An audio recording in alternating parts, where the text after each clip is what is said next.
এই লড়াই খুব কঠিন, কিন্তু এতে আতঙ্কিত হওয়ার কিছু নেই, কারণ সামনের দিনে যে দিনটা আসছে তার ভয়াবহতা আরো অনেক বেশি ভয়ঙ্কর।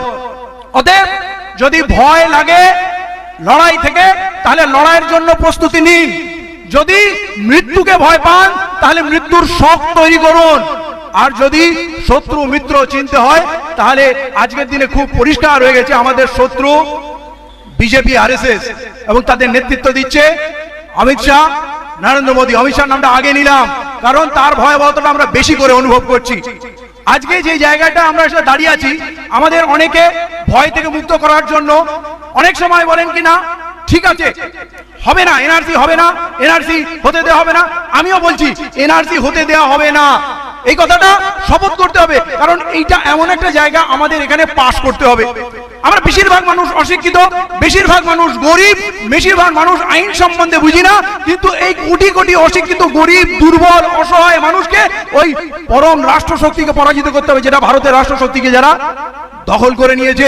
তারা কিরম ভয়ঙ্কর কাজ করেছে আমরা জানি। তারা নির্বাচন কমিশনটাকে ক্যাপচার করে নিয়েছে, তারা রিজার্ভ ব্যাংকটাকে নিজের পাড়ার ক্লাবের মতো বানিয়ে ফেলেছে, যারা ওই সুপ্রিম কোর্টের জাজমেন্ট গুলোকে নিজের ঘরের মানে রাফ খাতায় অঙ্ক যেভাবে করি সেইভাবে ওরা তুলে দিয়েছে। আমাদের রাষ্ট্র ছিল ওয়েলফেয়ার স্টেট, জনকল্যাণমূলক রাষ্ট্র, তাহলে সেই রাষ্ট্রে একটাও জনকল্যাণমূলক কাজ হয় না, সবটাই ক্ষতি সাধন করছে। তার চরম রূপ হয়তো আমরা এনআরসি দেখছি। আজকে মনে হচ্ছে যে না, বুঝতে হবে এনআরসি কে, আপনি কতটা অশিক্ষিত, আপনি কতটা গরিব, এটা কোনো প্রাসঙ্গিকতা রাখে না। আপনাকে জানতে হবে, শিখতে হবে, আর লড়াইটাকে জিততে হবে। সেই জায়গায় আমাদের হাতিয়ার কি জানেন?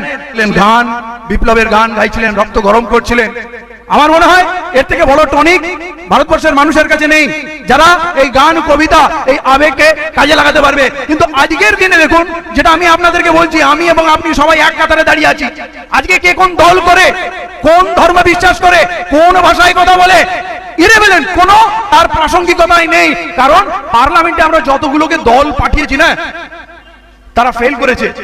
তারা এই বিজেপি নামক সরকারের সামনে কথা বলতে ভয় পাচ্ছে, প্রতিবাদ করতে ভয় পাচ্ছে, পার্লামেন্টে তার বিরুদ্ধে ভোট দিতে ভয় পাচ্ছে। তাদের মেজরিটি নেই, লোকসভায় পাস হচ্ছে মেজরিটি দিয়ে, রাজ্যসভায় পাস হচ্ছে, তার বিরুদ্ধে কেউ কথা বলতে পারছে না।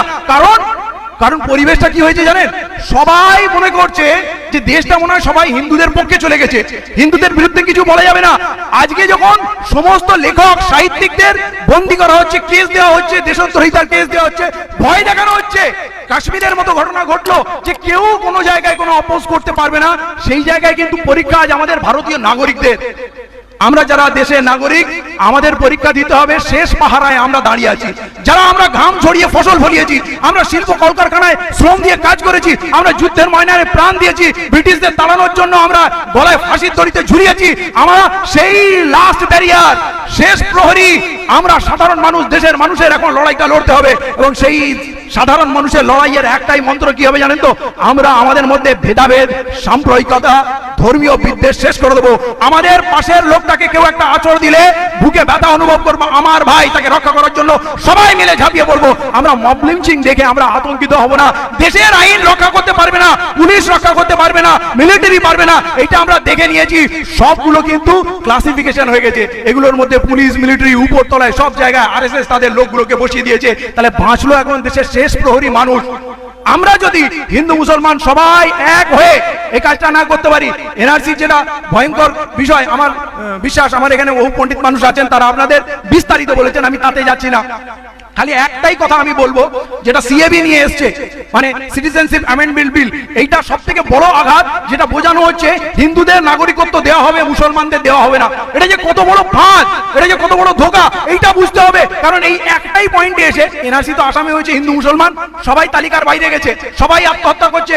102 বছরের মহিলাকে টেনে হিঁচড়ে নিয়ে যাচ্ছে, তাকে নাকি নাগরিকত্ব প্রমাণে সে ফেল হয়ে গেছে। তাহলে 120 বছরের পুরনো মানুষটাও যদি এদেশের মানুষ নয়, তাহলে কারা? সবাই এদেশের মানুষ। একটা মানুষ এই জায়গা থেকে কেউ কাউকে সরিয়ে দিতে পারবে না। এখানে কেউ জার্মান থেকে আসেনি, কেউ কানাডা থেকে আসেনি, কেউ অস্ট্রেলিয়া থেকে আসেনি। এরা চেহারা দেখলে বলা যায় যে এরা সবাই ভারতীয়।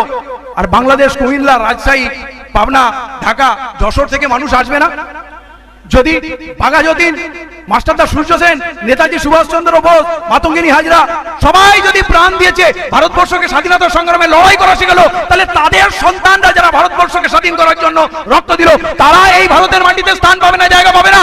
আমরা তার বয়স দেখবো যে 50 বছরের পুরনো কাগজ কার আছে বলুন তো? আমার মাটা ঘুটো করে, আমার মাটা ধর্মার ঘরে থাকে, আমার মাটা ঝিগড়ি করে, আমার মাটা ভিক্ষা করে, আমার মাটা অসহায়ের মতো মাথায় এক কথা তালপাতার ঘর পর্যন্ত তার নেই। তাকে যদি হঠাৎ ধরে বলেন তোমার জন্ম পরিচয় দাও, তোমার পূর্বপুরুষের জন্ম পরিচয় দাও, তোমার শিক্ষাগত যোগ্যতা সার্টিফিকেট দাও, তোমার জমির দলিল দাও, তাহলে যারা রাফেলের কাগজ জোগাড় করতে পারে না তারা আমার মা বোনকে এইভাবে অত্যাচার করবে, ডিটেনশন ক্যাম্পে তাদের হত্যা করা হচ্ছে, ধর্ষণ করা হচ্ছে। আমরা কি তামাশা দেখবো? আমরা কি মিছিল করব, স্লোগান দেবো? এখানে না, সীমা ছাড়িয়ে গেছে, লড়াই, দুর্ধর্ষ লড়াই দিতে হবে আমার পাশের লোকটাকে। এই জন্য বলছি আমরা পশ্চিমবাংলায় কোনো প্রসেস হতে দেবো না।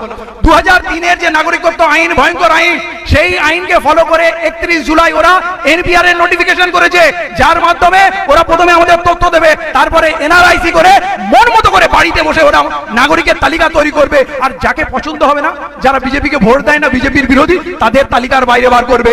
মুখ্যত বলছে ওরা মুসলমানের শত্রু, কিন্তু বাস্তবে আমরা কি দেখছি? বিজেপি মুসলমানের শত্রু নাকি পুরো ভারতবাসীর শত্রু, এই দেশটার শত্রু। তাই এই দেশটা বিদেশিদের হাতে চলে যাচ্ছে। আজকে আগামী দিনে আমরা 6 মাসে দেখবো হয়তো ব্যাংক বলে কিছু থাকবে না, ব্যাংক থাকবে না তো শেয়ার মার্কেট থাকবে না, শেয়ার মার্কেট থাকবে না তো ইন্ডাস্ট্রি কোল্যাপস করছে, পুরোটা বন্ধ হবে। মানুষ ক্ষুধায় হাহাকার করবে, একে অপরকে মারামারি করবে, কাড়াকাড়ি করবে, হানাহানি করবে। এরা ঠিক এই জায়গাটাই আনতে চাচ্ছে। তাহলে দেশ যদি বাঁচাতে হয়, তাহলে আজকে আমাদের জাত, ধর্ম, বর্ণ, ভাষা, পার্টি, আজকে আমরা এখানে অনেক রকমের মানুষ একটা মঞ্চে আছি কেন?